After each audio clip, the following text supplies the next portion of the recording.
और अचानक से लता जी आके बैठ गई।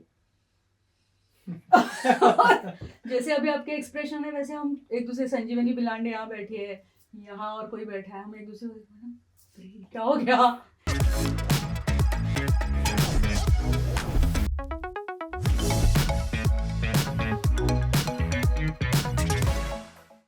ये है सिटी का ऑर्केस्ट्रा। मैं हूं गौरव, जो आपसे मिलता है कल भी आज भी पर ऑन एफएम बोले तो रेडियो सिटी। और सिटी का ऑर्केस्ट्रा का मतलब ये है कि हम उन आर्टिस्ट को फीचर करते हैं जिन्होंने खुद अपना एक मकाम हासिल किया है, प्रशिक्षण लिया है विधिवत तरीके से, म्यूजिक सीखा है, गायकी हो या फिर इंस्ट्रूमेंट्स हो, और इंडिपेंडेंट म्यूजिक स्पेस में ये हैं, खुद के लिए बहुत सारा काम कर रहे हैं, लेकिन स्टेज पर ऑर्केस्ट्रा को इन्होंने जिंदा रखा हुआ है।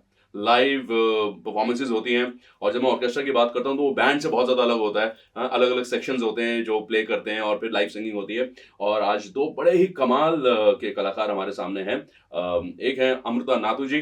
अमृता जी, बहुत बहुत स्वागत आपका रेडियो सिटी में। Thank you so much Gaurav ji. और साथ ही हैं अमोक दांडेकर साहब, गिटार पर हैं। अमोक जी, बहुत बहुत स्वागत आपका भी। Thank you Gaurav ji. और मेरे ख्याल में पिछले एक दशक से ज्यादा, 2 दशक होने वाले होंगे, मतलब इस तरह का कि इनकी जर्नी है बहुत इनक्रेडिबल। सो सारेगामापा, ठीक है, that reality show happened, Yeah. But उससे पहले की लाइफ आपकी कैसी रही, कैसे आप म्यूजिक में आए, जरा उसके बारे में बताएं।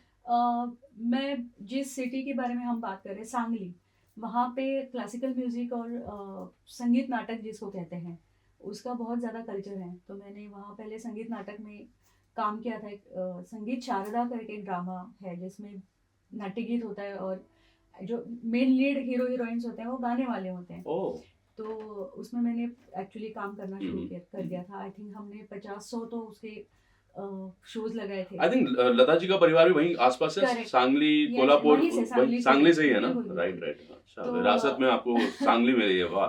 तो वहाँ से एक्चुअली शुरू हो गया था, और वहाँ के चुटपुट प्रोग्राम्स में मैंने गाना ऑलरेडी शुरू कर दिया था। फिर वहाँ से मैं पूना आ गई, और पूना में एक उसको मुझे वेलकम इतना अच्छा किया पूना वालों ने कि मेरे प्रोग्राम्स प्रोफेशनली शुरू हो गए। और उसके बाद वहाँ इंटर कॉलेज कॉम्पिटिशन्स और ये वो आजकल के जो मतलब सारे लीड सिंगर्स हैं वो मेरे कॉलेज मेट्स हुआ करते थे, और हम कॉम्पिटिशन्स में साथ में आगे पीछे हुआ करते थे। तो पर मेरा ऑलरेडी काम शुरू हो चुका था पुणे में। So, और ट्रेनिंग की जहाँ तक बात आती है, ट्रेनिंग जी। कब कैसे शुरू हुई आपकी, जो मेरी प्रशिक्षण है? ट्रेनिंग, हाँ ट्रेनिंग तो मैं थोड़ी ब्लेस्ड हूँ इस मामले में, क्योंकि मेरे परिवार में ही जो मेरा मायके का सरनेम है खाड़ीलकर है, तो मेरे मायके में ही सारे गाने वाले हैं। तो मेरी दादी जी इंदिराबाई खाड़ीलकर, जिनके HMV के क्लासिकल के वगैरह रिकॉर्ड्स हैं, तो वो गाती थी। तो मैंने पहले बेसिकली छोटी थी, 3-4 साल की थी, तब से उनके साथ बैठना शुरू कर दिया था। मेरी माता जी मंजूश्री खाड़ीलकर बहुत अच्छा गाती है, उनसे सीखना शुरू कर दिया था। मतलब आपका तो कोई मेरे कंट्रीब्यूशन है नहीं, मतलब जीन्स का ही है, ये तो विरासत में मिला है आपको, ऐसे ही कह लो, है ना? भाई मम्मी आप गाती हैं, हाँ तो मैं तो गाऊंगी। हाँ, वो दादी भी गाती, मैं तो गाऊंगी, है ना? तो वो तो होना ही था। Best part is Gaurav ji की, मुझे बिल्कुल नहीं गाना था बचपन में। अच्छा, हाँ मतलब मुझे कोई अगर बुलाता था, अमृता जरा कोई आया है घर में, मेहमान है, इसको गाना सुनाओ, तो मैं कहीं भाग जाती थी या छुप जाती थी हाँ, कबर्ड में जाके या कहीं जाके कि प्लीज मुझे गाना नहीं गाना। हाँ। और आज देखो कितने साल हो गए, मैं प्रोफेशनली गाना ही गाती हूँ। एग्जैक्टली, आप और गाना जो है एक हो गया एकदम से, हाँ? Absolutely. दो जिस्म एक जान, जैसे फिल्मी डायलॉग होता है ना, गाना और अमृता जी एक हो गई है। सो अमोक साहब, आपके साथ भी और अमृता जी के साथ भी कई मर्तबा हम स्टेज पे मिले हैं, है ना? और लाइव ऑर्केस्ट्रा का हमने लुत्फ उठाया, और पब्लिक तक भी वो फन जो है, एंजॉयमेंट जो है वो पहुंचाया है। सो अमोक जी, आप कितने सालों से इस इंडस्ट्री से जुड़े हुए हैं? मैं पिछले 15 साल से स्टेज शोज कर रहा हूँ। 15 साल से बॉलीवुड म्यूजिक और स्टेज शोज में मेरा काम चालू है थोड़ा। सो बॉलीवुड म्यूजिक मतलब जो रिकॉर्डिंग्स रहती हैं, जो गानों की प्रोग्रामिंग वगैरह रहती है, उसमें आप लाइव शोज, रिकॉर्डिंग्स वगैरह, शूटिंग्स, टेलीवाइज जो रियलिटी शोज रहते हैं, वो शूटिंग में कुछ रियलिटी शोज में मैंने गिटार प्ले किया है। सो रियलिटी शोज की तरफ हम आएंगे, क्योंकि आप भी रियलिटी शो से बहुत गहरा ताल्लुक रखती हैं, आप भी और रखते हैं। तभी एक कोइंसिडेंस ऐसा है, अमृता जी जो शेड्यूल के लिए सारेगामा मराठी के लिए आई है, तभी मैंने भी अकम्पनीमेंट किया है उनको। Yes, you were there, right? अरे वाह, Yes, yes. कब के बिछड़े हुए आज यहाँ आकर मिले। नहीं, हम बिछड़े नहीं है क्योंकि हम शोज में मिलते रहते हैं। और वो उस दिन का एक बात अलग है, एकदम ब्लेस्ड डे था वो। लता जी आई थी वो वो शूट हाँ, पे। वो उस पे हम आ जाएंगे बाद में। Right Yes, right yes, right yes. Right Welcome right. there. तो आपने कहाँ से सीखा, मतलब शौक था या घर से था? एक्चुअली मेरा बड़ा भाई गाने का पहले उसने स्टार्ट किया, उसको बहुत पसंद था वो, ऐसा कुछ घर में मिले ऐसा तो बजाते हुए गाना शुरुआत करता था वो। तो उसके 10वीं के बाद पुणे चला गया, तो उसका वो शौक और बढ़ गया। शौक बोले तो वो सीखने भी लगा था अच्छा, तो उसका देख के मुझे भी लगा नहीं मुझे भी आना चाहिए यार। तो मैंने उसके साथ, उसके सर के साथ ही मैंने ट्रेनिंग लिया वहाँ पे, और बाद में ऐसा लगा कि कुछ और सीखना चाहिए, तो गिटार सीखने लगा। तो गाने के साथ साथ आपको लगा कि गिटार यस, अच्छा गिटार का अभी कैसे हुआ, मेरे बिल्डिंग में गिटार क्लास था, ओके और वो वहाँ पे स्टूडेंट्स आते जाते रहते थे, देखता था यार यहाँ पे इतने स्टूडेंट्स आते हैं, अपने को भी जाना चाहिए। बिल्कुल। तो मुझे आज ऐसा लकी महसूस होता है कि मैं अच्छे सर मुझे मिले, मेरे सर जी का नाम है दिलीप अमृत, और अच्छे गुरु मिले, उनसे मैंने सीखा है, अभी भी सीखता हूँ कभी जैसे वक्त मिलता है वैसे। अभी भी सीखते हैं आप? यस। इतने वर्षों से आप प्रैक्टिशनर हैं गिटार के और अभी भी आप सीखते हैं? यस। वाह वाह वाह, बड़ी अच्छी बात है भाई ये तो।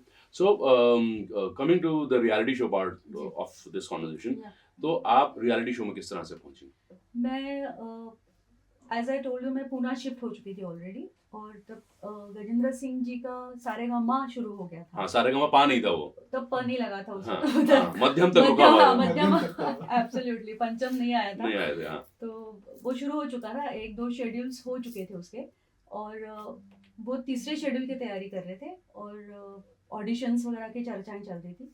तो मेरे बड़े भाई साहब हैं त्यागराज खाड़ेलकर, वो भी इसी फील्ड में है, तो वो उन्होंने बताया होगा उनको कि मेरी छोटी बहन है वो भी गाती है, तो उन्होंने कहा ऑडिशन के लिए भेज दो। फिर मैं मुंबई आई थी ऑडिशंस के लिए, और फिर वो होते होते मतलब, और मैं फाइनल जीत गई। वाओ। और मेरे फाइनल के लिए जो जज थे गौरव जी, नौशाद जी थे। वाओ। मैं अभी भी मतलब वो नज़ारा मेरे सामने है। नौशाद साहब, हाँ, नौशाद साहब मुझे ग्रेट जज नौशाद थे। अली, हाँ। Yes. और फॉर्चुनेटली उस वक्त ये वाला मामला नहीं था कि वोटिंग एंड मैसेज, कुछ नहीं था। जज ने बोल दिया, बात खत्म। नौशाद जी ने बोल दिया तो मतलब और क्या चाहिए।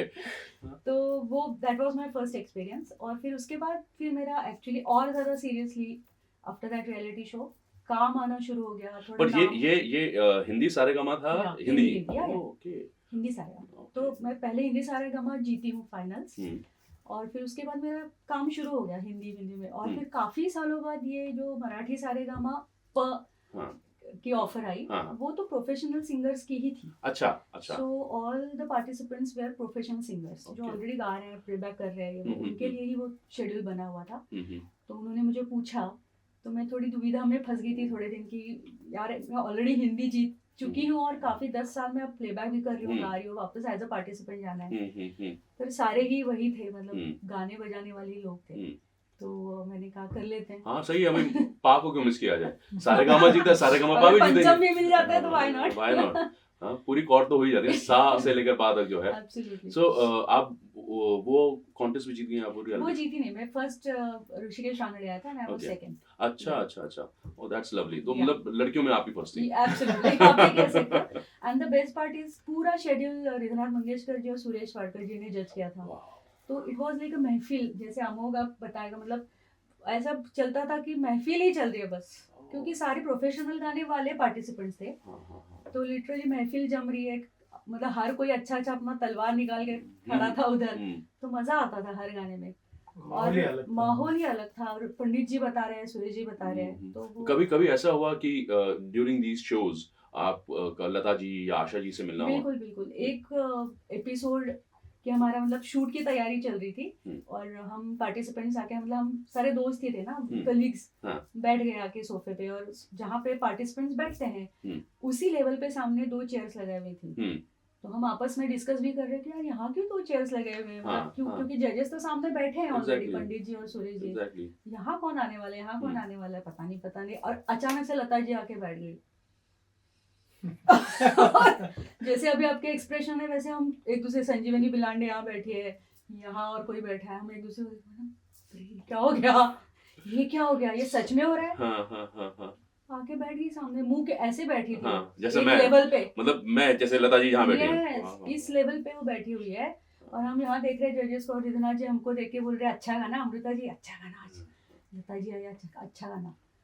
बाप रे, गाना गाऊंगी कैसे, लता जी सामने हो तो कैसे गाऊंगी कैसे मैं? तो सारे पार्टिसिपेंट्स ने कहा आज हम गा ही नहीं सकते, आज हमें प्लीज मार्क्स मत देना, हम गा ही नहीं सकते, सारे फेल हो जाएंगे आज।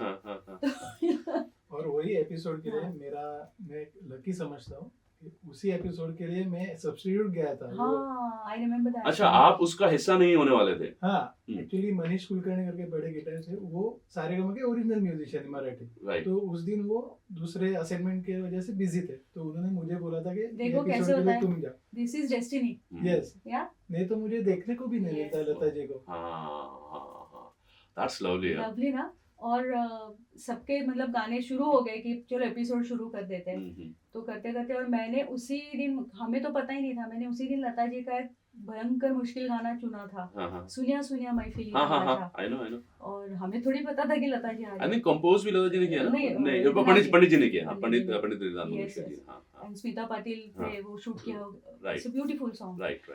तो अब तो थर कांपे, मैं मेरा जिया, मैं क्या बोलूं। मैंने गा दिया, और गाने के बाद जब पल्लवी जोशी जी ने पूछा, वो होस्ट करती थी वो जी, प्रोग्राम, जी। कि दीदी आप सबका गाना आपने सुन लिया, आपको किसका गाना अच्छा लगा? तो उन्होंने कहा वो अमृता जी है ना जिन्होंने सुनिया सुनिया गाया, वाओ, उसका गाना मुझे बहुत अच्छा लगा। सारे अवार्ड से बढ़कर ये एक कॉम्प्लीमेंट है ना। खत्म हो गई, और आई एम सो ग्लैड कि अभी मैं बता रही हूँ तो ये विटनेस यहाँ बैठा हुआ है। खाली सिंगर ही नहीं, हम लोग भी बहुत नर्वस थे। लता जी सामने बैठी है, उनके गाने, म्यूजिक सब बजाना है, तो अलर्टनेस तो एकदम हाई लेवल पे हाई होना लेवल का चाहिए। अलर्टनेस था। और ट्यूनिंग वगैरह तो हम यहाँ पे कर लेते हैं। हाँ।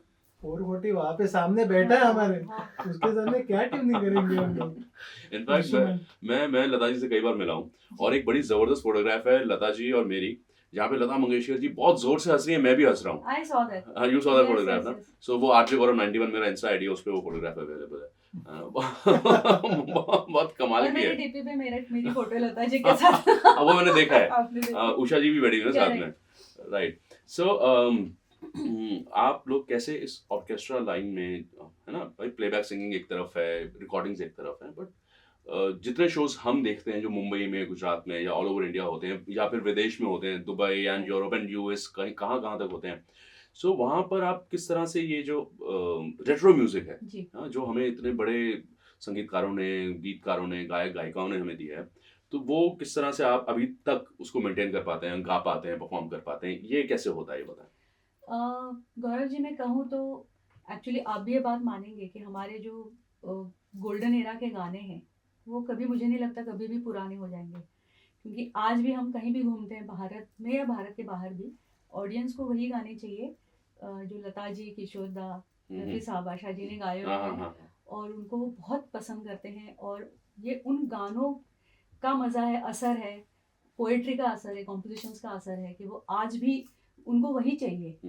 तो कभी ऐसा होता ही नहीं, मतलब वो दिल से आ ही जाता है, वो एक गानों की लिस्ट बन ही जाती है, और ऑडियंस की तरफ से वही डिमांड आती है कि हमें यही सुनना है। वाओ, मतलब पब्लिक चाहती है। पब्लिक चाहती है, एब्सोल्युटली चाहती है। और ऐसे बात है कि अगर आपको अच्छा सिंगर, अच्छा म्यूजिशियन बनना है, तो ये सब सिलेबस है। किशोर कुमार जी, लता मंगेशकर जी, आशा भोसले जी, ये सिलेबस से पास होके आप आगे जा सकते हैं और अपना कुछ अलग बना सकते हैं। राइट। अमृता जी, अमोक साहब, बहुत मुझे तो बहुत मजा आया, और कमाल के आपने गाने जो है हमारे सामने प्रेजेंट करे हैं। इंडिपेंडेंट म्यूजिक आपके जो रास्ते है, या पंचम दाग जो ट्रिब्यूट है, या ए जिंदगी गले लगा ले, या मेरी जान, या फिर आओ ना, ये सब जो है एक अलग समाज जो है ना, उसने, मैं अलग मूड में हूँ इस टाइम पे। आई जस्ट रोनो, मैं कितना आपको कैसे थैंक यू बोलूँ, कि बहुत अच्छा लगा आपके साथ बात करके और ये म्यूजिक सेशन करके। हमें भी बहुत अच्छा लगा। Yes Gaurav ji, thank you so much for having us. और हर आर्टिस्ट की ये तमन्ना होती है कि हमें कुछ कहना है, हमें बात करनी है, हमें भी गाना गाना है, या व्हाटएवर, हम जो कुछ नया काम कर रहे हैं वो लोगों तक पहुंचे। वो इतना अच्छा काम आप सब लोग कर रहे हो, और रेडियो सिटी स्पेशली, और आप गौरव जी कर रहे हो, तो thank you so much and all the best. So कल भी आज भी पर आप गौरव को तो सुनते ही, मतलब मुझे सुनते हैं। सिटी का ऑर्केस्ट्रा लेकर अब हम आ गए, है ना, और अगले एपिसोड में कुछ बेमिसाल आर्टिस्ट और आपकी तरफ आने वाले हैं, सिर्फ और सिर्फ सिटी का ऑर्केस्ट्रा पे। रेडियो